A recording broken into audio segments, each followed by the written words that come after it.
Hello, welcome back to the YouTube channel of Bethel Evangelical Free Church Hanley. I'm Pastor Gervais Chun. This is another church in the Shropshire Hills series. This is the Church of St George, Milson, and it's basically a Norman church. It's not largely 12th century. The nave certainly seems to be 12th century. There's some suggestion that the chancel may include at least some 11th century work, and the tower appears to be late 11th or early 13th century. So it's very much a Norman church. It's little altered, it hasn't had anything stuck on it afterwards. It's a simple building with just a few extra windows cut through the big thick stone walls since the 12th century. So we'll have a look around and see some of the features. It's only small, but it's so typical of these little Norman churches. And another one of these tiny churches up here in the Shropshire Hills. Milson is one of the larger villages, if you can say there are any large villages here. And it's not that far from I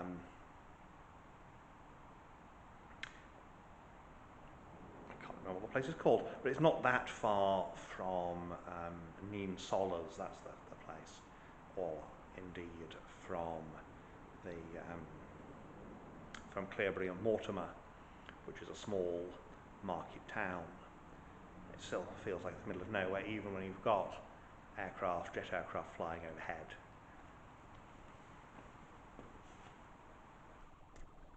So as usual, we start out the back. You can see the chancel arch has at some point been removed, and there's now just this square wooden frame there.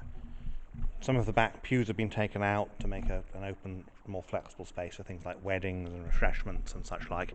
This memorial is dated 1639. Hard to tell. Looking at the... Yes, it's... no. Hard to read. That little head is not original.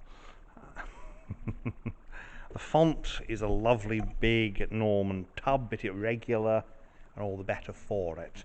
We have here in the north wall two nice Norman windows. Look at those big deep splays on those.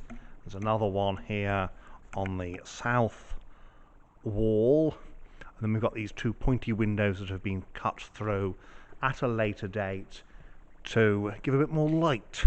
They appear to be 13th century lancers. The pulpit, although it looks Jacobean and probably is made of Jacobean woodwork, is actually assembled probably from somebody's old cupboard in the 1890s. It was given, dedicated by A.H. Gorton, M.A. Rector, April 28th, 1899. There's not many memorials in here. There's just that one at the back, and then this one here to Stanley Moisley, butcher of Church House, church warden for 38 years, who died in 1921, aged 74. A nice simple table. It's a proper communion table there, not an altar. It could be a farmhouse table from the look of it. Maybe it even was a farmhouse table. Some of them were. Nice pointy triple lancet here with Victorian stained glass in it, of course. And here we have St. Elizabeth, the mother of John the Baptist. And then over here we have John the Baptist, which is unusual in a church dedicated to St. George. Looking west, you can see the only screen here is the one at the chancel, and that's because, oh, not the chancel, the tower rather, and that's because the tower, base of the tower, is used as the vestry, as well as being where the bells are rung from.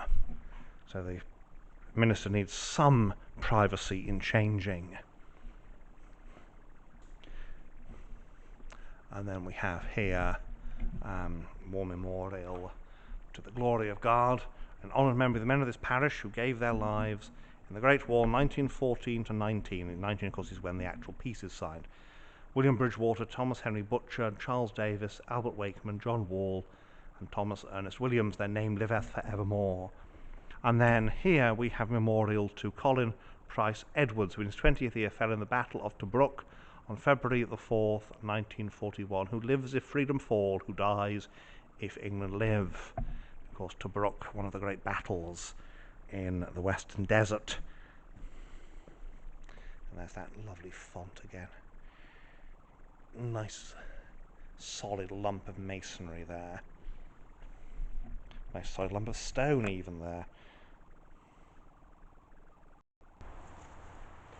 And so here we are outside at Milson. You can see here this simple 2-cell plus tower Norman building. So you've got your chancel nave and your tower, and that's all there is to it. Little wooden porch added later. So we'll have a look around the church and point out the salient features. And so we move towards the building. You can see these simple little Norman windows and how small they are on the outside, because the whole idea is that you're trying to let as much light in as possible through as small an aperture as possible, because you want to let as little rain in as possible through the said small aperture. So you've got a little shaped window head there. Here's the bigger window. By this point they've got actual glass, and here we have the porch. Nice bit of timber in there, solid timber work, and there's the Norman doorway with its columns and relatively plain, but very nice, very nice. And so around here, the tower, the belfry up there is quite common in this part of the world. Sometimes they're bigger, sometimes they're smaller. This is relatively small, again clad with the usual wooden shingles.